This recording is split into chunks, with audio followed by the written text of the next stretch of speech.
Masterizer. Sanibona kuphathi 73 la siqala khona kuRandall noLarry. Ngathi uRandall ebuzisisa kuLarry ukuthi uqonda ukuthini mayethi uMars ukhulelwe. Ophika uLarry wathi bengingasho uMars ngithe uAlex wayekhulelwe. Wathi uRandall ungangenzi isilima ngoba ade sikhuluma ngoMars la. Wathi uLarry ngeke mhlawumbe ngidakiwe uMars nokukhulelwa mina bengikhuluma ngoAlex ukuthi wayekhulelwe. Wathi uRandall msungenza isilima ngoba ungenza isilima phuma la endlini. Wathi uRandall Larry ngabe ukhulelwe ngempela uMars. Wathi uLarry angazi ukuthi ngikhulume kanjani leyo nto ngoba akakhulelwe uMars. Wathi uRandall uhleli nami ungenza isilima uyazi ukuthi uMars ukhuleliswe yile yamlungu. Wathi uLarry umlungu muphi manje angikwazi ukukhuluma ngani Randall. Wathi uRandall ngithe phuma emzini wami. Wathi uLarry manje ngidrive ngidakiwe. Wathi uRandall ufika udrive udakiwe phuma la endlini. Wathi uLarry angishongo ukuthi uMars ukhulelwe mina. Wahleka uRandall wathi isiyahlangana lento ingakho wayesesibhedlela uMars. Wathi uRandall phuma la endlini wathi uyancenga uLarry uRandall wamthethisa wathi akaphuma. Come on, you're not even listening to me, brother. Listen to me. Get up, okay? Waphuma wahamba uLarry uthe sesele yedwa uRandall wafonela uMars. uMars wabona ifone call kaRandall wathi angiyiphenduli-ke le wayidecline. Ngasethi start imoto uMars vele ingaduma wathi uzama ukushaya ukhiye ingaduma. uMars afonela i-tow truck bamtshela ukuthi bayayibona location yakhe kodwa bashutelwa udriver kwamanje. Bazomsendela udriver osuka le eCincinnati so uzolinda isikhathi esingango-2 hours. Ethuka uMars athi 2 hours wonke ebusuku kanje. Bambuza ukuthi usendaweni esafe unavuma uMars. Bathi siyaxolisa uzolinda 2 hours. Wathi uMars okay ngizohamba ngecab. Bathi angaqala afonela icab ngoba bafuna ukuqala bekhulume nodriver before badonse imoto. Athi uMars okay uzolinda bavala ifone. Eseqedile lapho afone ngefoni yakhe esayifonela ifoni kaBradley. uBradley wayilele ngenkathi kuze uAlex ezophendula ifoni kaBradley. Wayithatha uAlex waqala ngokuyibuka ebona ukuthi uBradley ufonela uMars wayiphendula. uAlex ebuza kuMars ukuthi ufunani ebusuku kanje. Wathi uMars ngifuna uBradley. Wathi uAlex ngakutshela ngathi ihlukana nokufonela uBradley. Wathi uMars awuzizwe nje Alex usukhuluma kanjani nginenkinga yemoto. Wathi uAlex asinandaba phela nemoto yakhe efa njalo ebusuku. Wathi uMars Alex nikeza uBradley ifoni ngeke ngihlale la for 2 hours ngilinde i-tow truck. Wathi uAlex fonela icab. Wathi uMars bathe bafuna ungifice emotweni ngoba bafuna ukhiya emoto. Wathi uAlex anginandaba fonela icab. Wathi uMars mangeke ngafonela icab ngizoyigibela ngize straight lapha emzini wakho ngifike ngikuthathele uBradley aphume embhedeni akushiye wena. Wathi uAlex wathi ngikuchazele something sifebe. Let me explain something to you, bitch. Mkhwenyana wami akuyena owakho. My husband doesn't belong to you. Wathi uMars kodwa uzizwa kanjalo uma esembhedeni wami. Wathi uAlex ngithi ungaphinde umfonele. Wathi uMars Alex nikeza uBradley ifoni uzocasuka mayezwe kuthiwa kade ngifonile wangamnikeza ifoni. Wathi uAlex ihlukana nathi Mars wavala ifoni uAlex. uMars uthe mayezwe ukuthi uAlex useyivalile ifoni. uMars wafonela be-taxi cab eyayisizomhambisa khona eMaxine. Yes, hi, I need a cab. Maxine. uRandall wathi uyaphuma endlini wafica uLarry ehleli phambi komnyango. Wathi uRandall ngithe hamba la ekhaya usahlaleleni la. Wathi uLarry ngizofonela icab ezongilala. Wathi uRandall icab kanjani ngoba nayo imoto yakho ufike ngayo. Wathi uLarry ngeke ngidrive nginje. Randall ungixoshelani ngoba sihleli. Wathi uRandall ungifihlele ukuthi uMars ukhulelwe ngoba ufuna ukuhlala kanje wahamba uRandall. Wasukuma uLarry ebuza uRandall ukuthi uyaphi. Wathi uRandall ngiyeke ngiya kuMars. Wathi uLarry ungayi lapho Randall. Wathi uRandall ngiyakhona. Wathi uthi yahamba uRandall uLarry wathatha ukhiye bemoto. Get my keys back. Randall.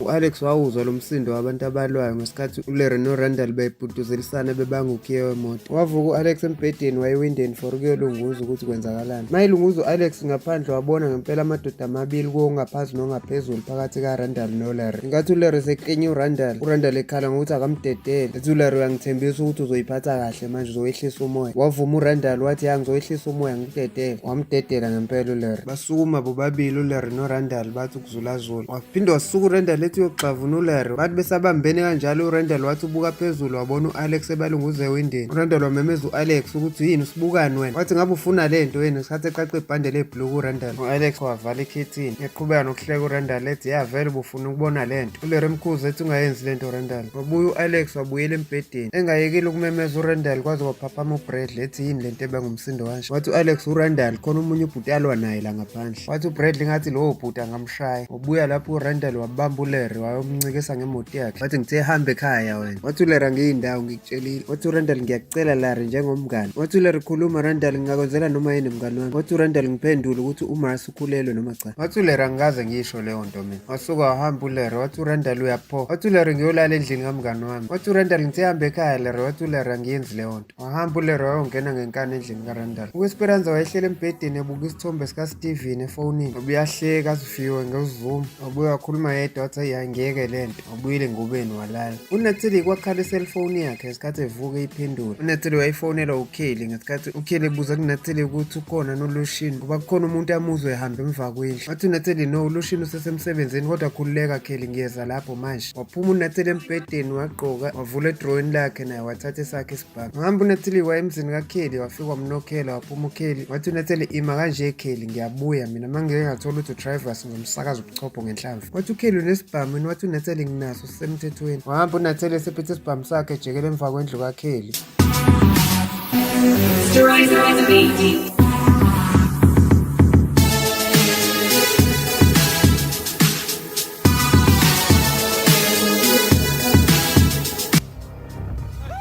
wathi uEdward ucabanga ukuthi wenzani wena? wathi uNatalie buka sengicishe ngikudubula. ethi wenzani kwi-backyard kaBradley ebusuku kanje? wathi u-Ed akuhlangene uthi ngenzani wena wenzani kwi-backyard kaKelly ebusuku kanje? wathi uNatalie abantu bafuna ukulala Edward. wathi u-Ed nawe hamba olala usuke la. wahamba uNatalie. wabuya uNatalie wathi uKelly uyamthola uTravers? wathi uNatalie no, beku-Edward ukwi-backyard yakaBradley. wathi uKelly wenzani khona ebusuku kanje? wathi uNatalie nami angimazi. uNatalie wanika uKelly isibhamu wathi uKelly angifuni ngisho ukusithinta. wathi uNatalie le nje yakuhlukumeza Kelly sangabuya nanamhlanje ebusuku. sathi isibhamu wena udubule le nje uyibulale ngoba iyakuhlukumeza. wathi uKelly Natalie angikwazi ukubulala umuntu. wathi uKelly sikaLucian lesibhamu. wathi uNatalie no, esami esisemthethweni. wathi uKelly mayingakeze emzini wakho kuTravers wena uNatalie ungazivikela ngani? wathi uNatalie ngamqoba ngommesa abe ama-pieces. uKelly wagcina esithathile isibhamu sikaNatalie wathi kodwa angikwazi ukusisebenzisa. wathi uNatalie wamkhomba ngaso bese udonsa i-trigger kuphela. wabonga uKelly wathi uNatalie hamba-ke manje uyolala endlini yakho makukhona something oyizwayo uwenze njalo. uKelly wangena endlini noNatalie wahamba esephindela emzini wakhe. uBradley wabuza ku-Alex ukuthi lento ehuduleka engathi kwi-backyard yami. wathi u-Alex kuzwakala kanjalo ngathi umuntu ohudula isihlalo. wacasuka wavuka uBradley wathi uma kuyile silimo esiwu-8 ngimtshelile ukuthi akahambe. no-Alex walandela uBradley baphuma bayobheka e-backyard. u-Edward wayelele ngempela e-backyard ngesikhathi bephuma uthi uBradley vusa u-Edward ethi ulaleleni la ethi ngoba ngikutshelile ukuthi hambe ekhaya. wathi u-Ed ngikutshelile Bradley ukuthi anginalo ikhaya ingakho ngilele la. wathi uBradley hamba phela ngeke ukwazi ukulala la. wathi u-Ed angilele endlini yakho. wathi uBradley kodwa ukwi-backyard yomuzi wami. wathi u-Edward Alex njengomzala wami ngicela ungikhulumele nomkhonyane wakho anginayo enye indawo yokulala. wathi uBradley ngikunikeze i-credit card yami. wathi u-Ed ngifike ngaleyo credit card ehhotela kwathiwa sengiyeqile ilimit yosuku sengiyoze ngibone ngakusasa. wathi uBradley limit u-5,000 nje. wathi u-Ed ukuthi ngiqale ngathenga kwi-Black Friday omahosha ne-cocaine ethi ngiyaxolisa ngalokho. Thought I liked the Black Friday sales on hookers and cocaine. Sorry about that. wezwa lokhu uAlex wavela wagive up wahamba kwasala uBradley ethi Edward kufanele uzame ukuthi uyaphi manje. wathi u-Ed angikubangeli nje isicefe endlini ungangenzela khona nje ukungilethela into yokwembatha nomkamela. wahamba uBradley sewuthathela u-Edward iphilo nento yokumbatha wabuya wamnikeza. wambatha u-Ed ngesikhathi etshela uBradley ukuthi usungahamba manje uyolala nonkosikazi wakho isifebe ngiyalala manje. ethi vele kuyashisa nala ngaphandle ningakhohlwa ekuseni ukungivusa nge-breakfast yama-scrambled eggs. uBradley wabuya ekamereni ngesikhathi u-Alex embuza ukuthi uzolala lapha ngempela u-Edward. wavuma uBradley wathi awuzolala lapha kodwa ekuseni uzohamba. wathi u-Alex ingathi nawe usumjwayeze kakhulu uBradley kumenzela izinto. wathi uBradley udinga usizo nje Alex. wathi u-Alex ingakho sengayicabangeli ethathe i-advantage ngoba umsiza njalo. besakhuluma kanjalo kwaphinde kwaphazamisa omunye umuntu owayenokho emnyango. uBradley ethi ubanika futhi onokho ebusuku kanje. wahamba uBradley sewuvulela lowo muntu no-Alex elandela ngemuva. wathi uyavula uBradley wathola ukuthi uMarcy. wangena uMarcy watshela uBradley ukuthi nango ubengafuna ukukunikeza ifoni. wathi u-Alex kuBradley ubengafuna ukumphazamisa ngobubeleko. wathi uBradley ya Marcy ngakusiza ngani? wathi uMarcy imoto yami nenkinga ayihambi. wathi uBradley bengikusizile njengendaba yemoto yakho. wathi uMarcy kunoshukela kwi-tank sokumoshe yonke injini yemoto. wathi uBradley uba ungafaka ushukela kwi-fuel tank yakho. wathi uMarcy usabuza uRandall obvious. wathi uBradley uyahlupha uRandall. wathi uMarcy ungakwazi ungiboleka imoto yakho Bradley nginenqwaba yamabhokisi agcwele imoto yami ngine-appointment kuseni ngo-7 nginane-client futhi elisuka from e-LA. wavuma uBradley ukuthi hayi ngizokunika eyami imoto. wathi u-Alex awuqualifyini ukurenta imoto ngoba umsebenzi. wathi uMarcy ku-Alex ama-car rentals ayavalwa ebusuku silimo ngeke ngiye edrobheni ngalesikhathi kuyorenta imoto. wathi uBradley ngingahamba nikuyokubambisa lawo mabhokisi. wathi uMarcy ngingajabula kakhulu Bradley asambeni. wathi uBradley ngiyabuya ngisawugqoke icathulo wahamba washiya uMarcy no-Alex ngesikhathi uMarcy etshela u-Alex ukuthi uyabona sifebe ukuthi njalo uyohlala efike ezongisiza.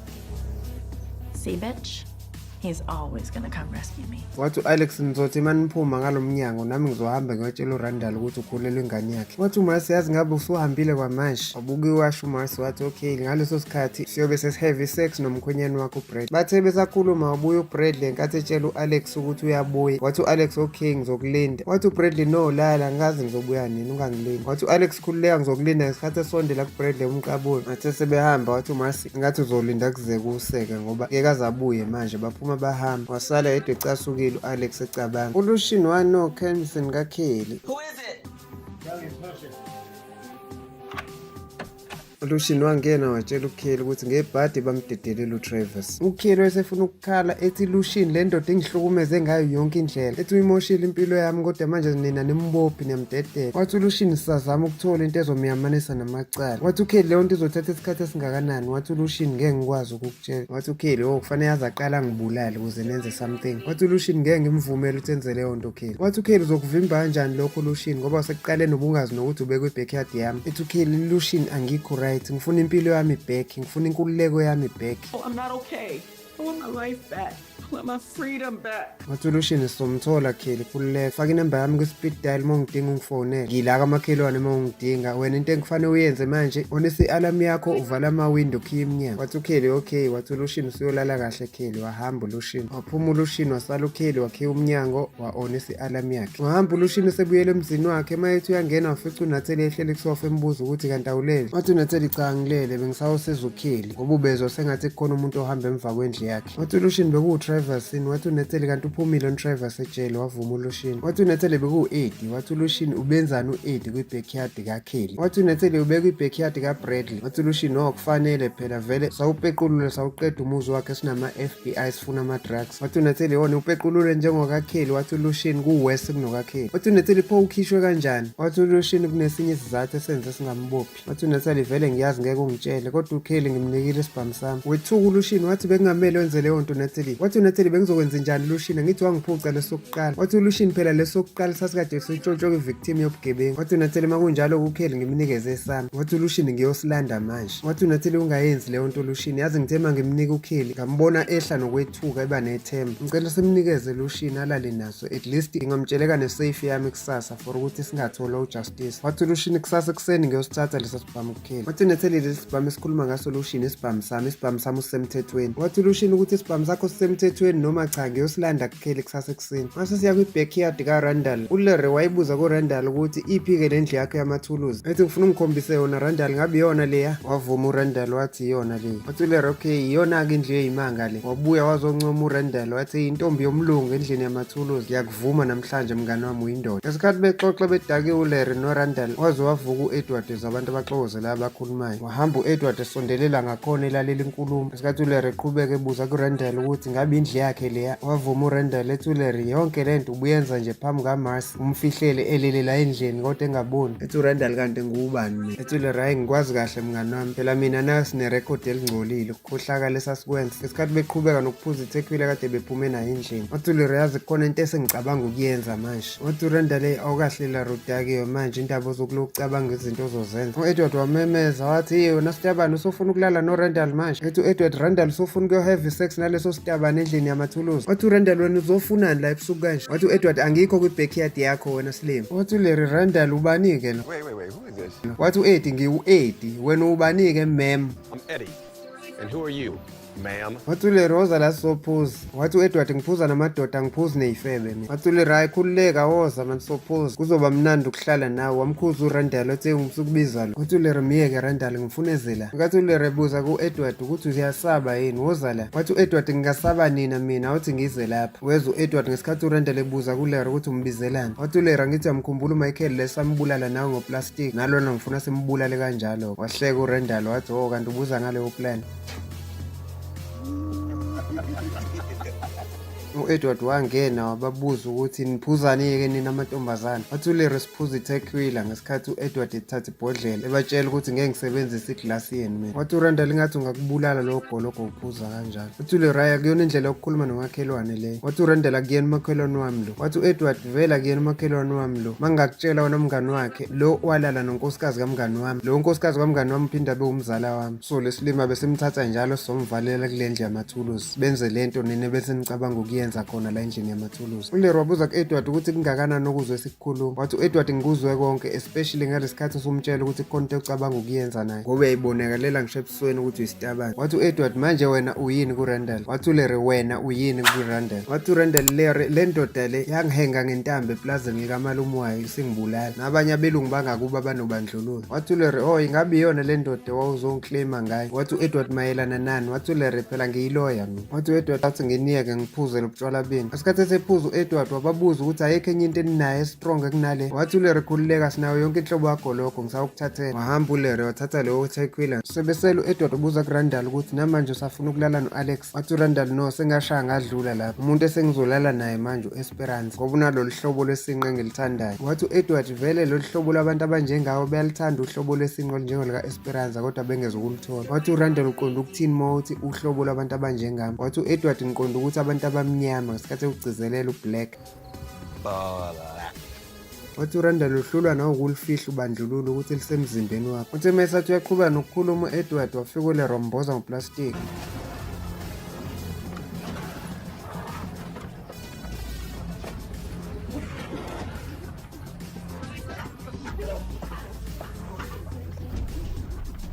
uBradley noMarcy bafika emotweni kaMarcy ngesikhathi uBradley sehlisa izinto from emotweni kaMarcy eyifaka emotweni yakhe uBradley.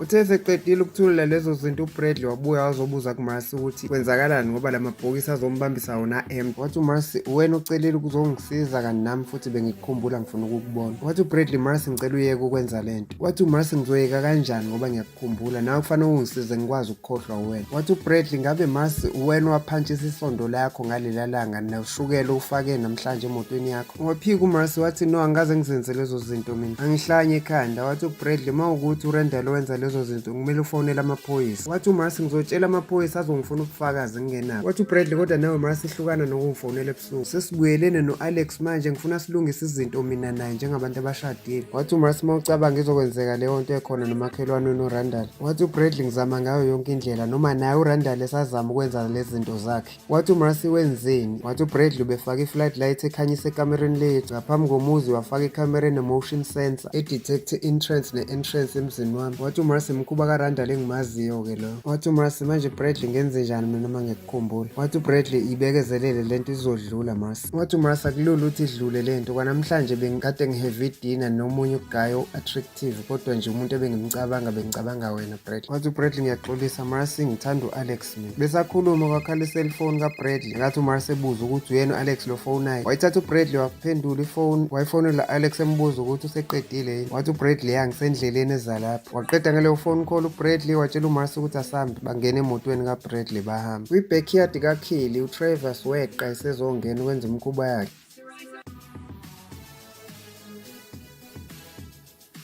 Wahamba seqonde ngqo kwisigubhu se-alarm wafika uTravis wasigqekeza wasivula wasebheka intambo eyi-main cable ekhalisa i-alarm kaKelly. Wayithola leyo ntambo uTravis wayinqamula waqala wazama ukuvula iwindi ngoba i-alarm yayingaseza ukukhala. Kanti ngalesi sikhathi uTravis enza konke lokhu uKelly wayengalele wayeredi ngesibhamu sikaNatalie. Wangathi esazama ukugqekeza lelo windi uTravis wabona uKelly emile ebuka uTravis. Wathi uTravis hello. Wathi uKelly hello. Wathi uTravis yini wabukeka ungathukile nje? Wathi uKelly cha ngithukile angisabi. Wathi uTravis ngingangena ngaphakathi? Wathi uKelly ungangena. Woze front door ngikuvulele. Wahamba uTravis eseya kwi-front entrance. Wahamba noKelly eseya ngaphambili for ukuyomvulela waqala wa-deactivate i-alarm. Wavula emnyango uKelly watshela uTravis ukuthi akangena. Wathi uTravis uzovela ungenise kalula kanjalo nje? Wavuma uKelly wathi yangena. Wangena ngaphakathi uTravis wakhiya emnyango. Wathi uKelly ufunani? Wathi uTravis ngifuna wena. Wathi uKelly khumula impahla oyigqokile. Wathi uTravis asambise ekamereni. Wathi uKelly no ekamereni kusondelene nakuJustice. Wathi uTravis wofuna lento siyenzele khona la wavuma uKelly. Ethi ngihambe ngikukhumbula ngifuna nokukubona. Wathi uTrevor singangazi Kelly ukuthi liyofika leli thuba. Trevor sotshela uKelly ukuthi akakhumule impahla zakhe. Wathi uKelly nami ngifuna ukubona wena.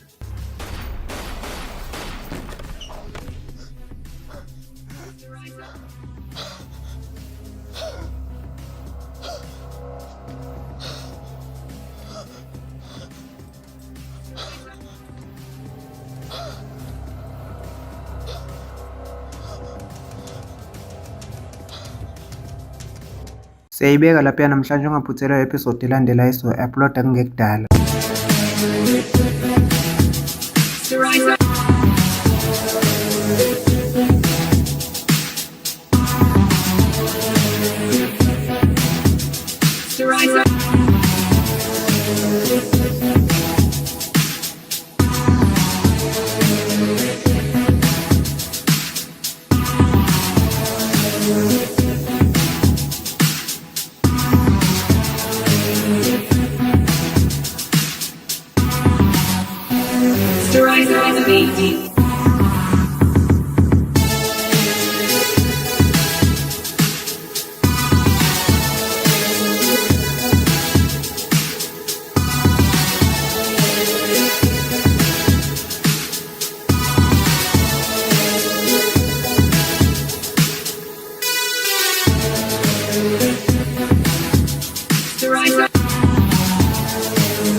Thank you for watching Styriza TV, and please don't forget to like, subscribe and hit the notification bell for more videos like this.